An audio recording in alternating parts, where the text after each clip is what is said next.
May I have your attention, please? Come away from your Wikipedias, your encyclopedias, and your phones. Let's talk about communism. What is a communism? Welcome back to the show, ladies, gents, and Pikachus. Communism. What is communism? Apparently I don't know what communism is, so I should shut my mouth and not ever speak again. That is what communism is. Communism is the compulsion to shut people down, stop them from talking, and take all their stuff away until they join your group and 100% toe the party line. See, that's where that saying came from, towing the party line. It's being a communist. And what it means is, if you step out of line at all, we will take everything that you own, we'll arrest you in the middle of the night, we'll drag you out of your bed and we'll stick you in prison, and we will not let you out until you agree. How do I know this? Well, I'm obviously reading a lot of books from that time. This book, The Soviet Secret Police, is, I don't even know how old, it's like 100 years old or something like that. So that is from the horse's mouth, written by an actual Soviet spy who was then marked for death. How dare he write a book about his own life, because it indicates that there's something wrong within communist Soviet Russia. Now, I don't know whether you've seen, but a few of the people in my comments come to attack me. They claim that Soviet Russia was actually capitalism under the guise of communism. And I just want to say, it's not at all. The only people, well, let's look at the current day Russian situation. I can name you one famous person that came out of Russia that doesn't work for the Russian government. Roman Abramovich. That's it. You will not find any other rich and powerful, celebrities, effectively. Russia doesn't have celebrities. China, you name me one Chinese celebrity, you won't find them, and it's because they centralise the means of production and the distribution of wealth and power.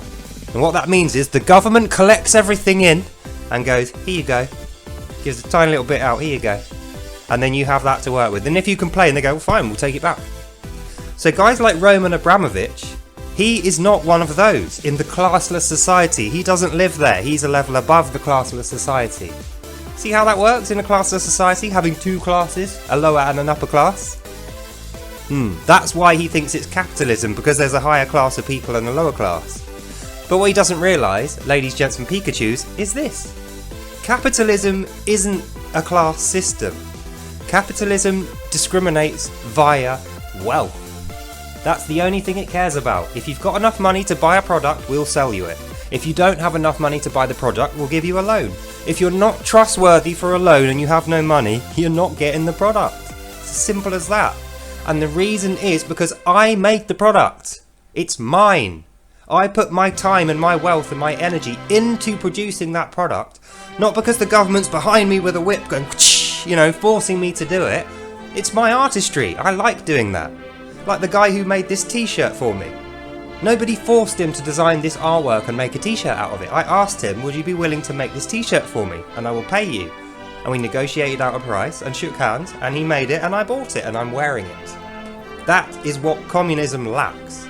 There's no creativity, there's no ingenious people, there's no spark of art within communism, because the government has taken it off you and will only give it back to you when it needs you to do something for them. That's what centralised commune power is. It's a jail system, a slavery system that ends up with all the power and all the money and all the wealth and all the land being centralised, with the government being in control of it. So that's the conclusion, dear ladies, gents and Pikachus. If you think that sounds like fun and something you would like to subscribe to, please feel free to move to China, Russia, Uruguay, Bolivia, Argentina, North Korea, one of the communist states that believe this nonsense to be true. But I'll tell you once, and I'll tell you only once, these countries are poverty-stricken. There is a tiny proportion of people that hold on to all the wealth, they've centralised it and they become the government. Everybody else is poor, and they work their fingers to the bone, and then they die in poverty. So in conclusion, hooray for democracy. Yay, we're not in poverty, we got tons of money and we're allowed to make more. And it's not because we stole that money, it's because we're hard-working, ingenious, creative people. We are the British. That's what regular British people are. We're hard-working, we don't take any bullshit. We'll sell you our stuff that we made honestly for a fair price. We're not going to be ripped off, and we won't rip you off. And one thing we will never do, We will never give our power to the government and be a slave to that government, because we know the people have the honour. The people have the wisdom. The people are the ones to trust, not the government, as we can see. So that's the end of this video. Hope you enjoyed it, and I'll see you in the next one. Bye now. Ah, that was fun. I love shitting on communism, not because it's just a generally fun thing to do, but I know that communism enslaves millions of people and ruins the lives of their children and the parents alike. So let's shit on communism some more, enjoy that, and I'll see you in the next one. Bye now.